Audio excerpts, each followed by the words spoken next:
प्राचीन काल की बात है। मगध देश की जनता में आतंक छाया हुआ था। अंधेरा होते ही लोग घरों से बाहर निकलने की हिम्मत नहीं जुटा पाते थे। कारण था अंगुलीमाल। अंगुलीमाल एक खूंखार डाकू था जो मगध देश के जंगल में रहता था।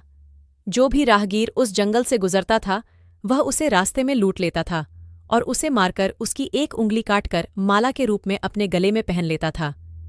इसी कारण लोग उसे अंगुलीमाल कहते थे। एक दिन उस गांव में महात्मा बुद्ध आए। लोगों ने उनका खूब स्वागत सत्कार किया। महात्मा बुद्ध ने देखा वहां के लोगों में कुछ डर सा समाया हुआ है। महात्मा बुद्ध ने लोगों से इसका कारण जानना चाहा। लोगों ने बताया कि इस डर और आतंक का कारण डाकू अंगुलीमाल है। वह निरपराध राहगीरों की हत्या कर देता है। महात्मा बुद्ध ने मन में निश्चय किया कि उस डाकू से अवश्य मिलना चाहिए। बुद्ध जंगल में जाने को तैयार हो गए तो गांव वालों ने उन्हें बहुत रोका, क्योंकि वे जानते थे कि अंगुलीमाल के सामने से बच पाना मुश्किल ही नहीं, असंभव भी है। लेकिन बुद्ध अत्यंत शांत भाव से जंगल में चले जा रहे थे। तभी पीछे से एक कर्कश आवाज कानों में पड़ी। ठहर जा, कहाँ जा रहा है बुद्ध? ऐसे चलते रहे मानो कुछ सुना ही नहीं। पीछे से और जोर से आवाज आई, मैं कहता हूं ठहर जा। बुद्ध रुक गए और पीछे पलटकर देखा तो सामने एक खूंखार काला व्यक्ति खड़ा था। लंबा चौड़ा शरीर, बढ़े हुए बाल, एकदम काला रंग, लंबे लंबे नाखून, लाल लाल आंखें, हाथ में तलवार ली वह बुद्ध को घूर रहा था। उसके गले में उंगलियों की मल अटक रही थी। वह बहुत ही डरावना लग रहा था।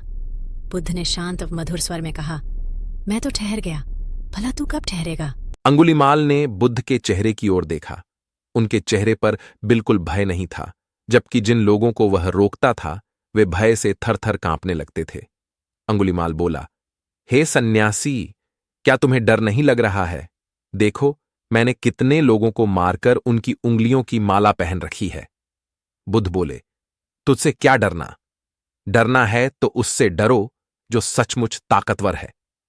अंगुलीमाल जोर से हंसा, हे साधु, तुम समझते हो कि मैं ताकतवर नहीं हूं।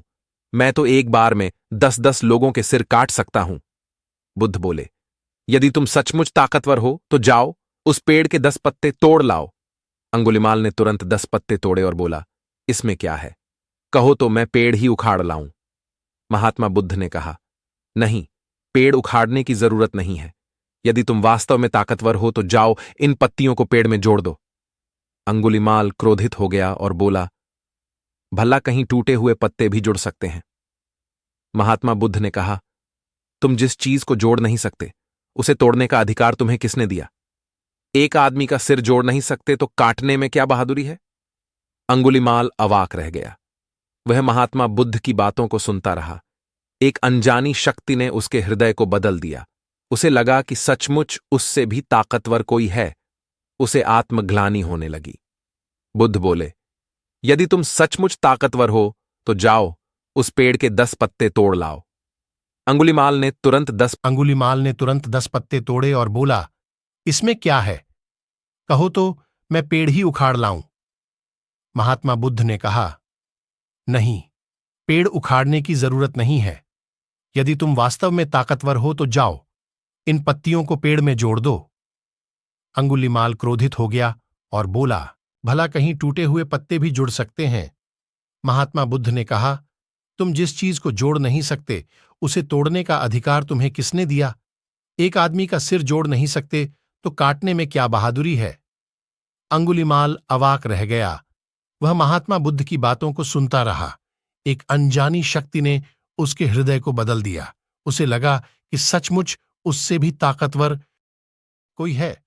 उसे आत्मग्लानि होने लगी। वह महात्मा बुद्ध के चरणों में गिर पड़ा और बोला, हे महात्मन, मुझे क्षमा कर दीजिए। मैं भटक गया था, आप मुझे शरण में ले लीजिए। भगवान बुद्ध ने उसे अपनी शरण में ले लिया और अपना शिष्य बना लिया। आगे चलकर यही अंगुलीमाल एक बहुत बड़ा साधु हुआ।